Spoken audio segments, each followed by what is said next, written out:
اپنی اولاد کو بڑے بڑے تحفے دیتے ہیں، اچھی بات ہے، اولاد کا حق ہے اور فرض بھی ہے والدین کا دینا، وراثت بھی اولاد کا حق ہے، جہاں بچوں کا حق ہے وہاں بچیوں کا بھی حق ہے، یہ حق ہیں۔ بڑے بڑے تحفے لوگ دیتے ہیں اپنی اولاد کو،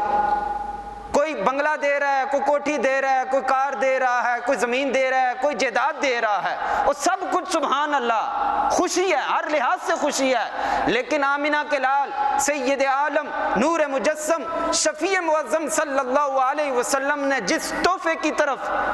ہمیں بار بار تربیت فرمائی ہے، کون سا تحفہ ہے؟ اولاد کو دے گے تو اللہ رب العزت دنیا اور آخرت کی نعمتیں سمیٹ کر آپ کی گود میں رکھ دے گا۔ یعنی سب سے بہترین تحفہ کون سا ہے؟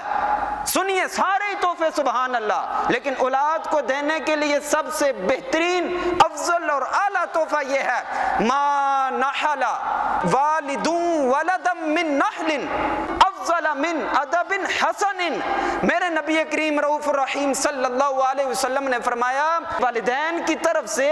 اولاد کے لیے اچھی تربیت سے بہتر کوئی تحفہ نہیں ہے، یعنی سب سے بہترین تحفہ اچھی بہترین تربیت ہے۔ مرقات شریف میں ملا علی قاری فرماتے ہیں بہترین تحفہ اولاد کو دینی علوم سکھانا ہے،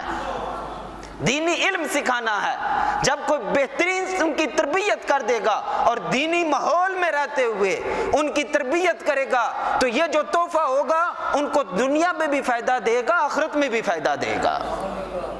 یعنی دنیا میں بھی ان کے لیے یہ تربیت کام آئے گی اور مرنے کے بعد بھی صبح و شام وہ والد کے لیے ہاتھ اٹھا کر دعا کرے گا۔ لیکن جس نے دعا سکھائی نہیں ہے، صرف کوٹھی اور بنگلے دیے ہیں، وہ کیا کریں گے؟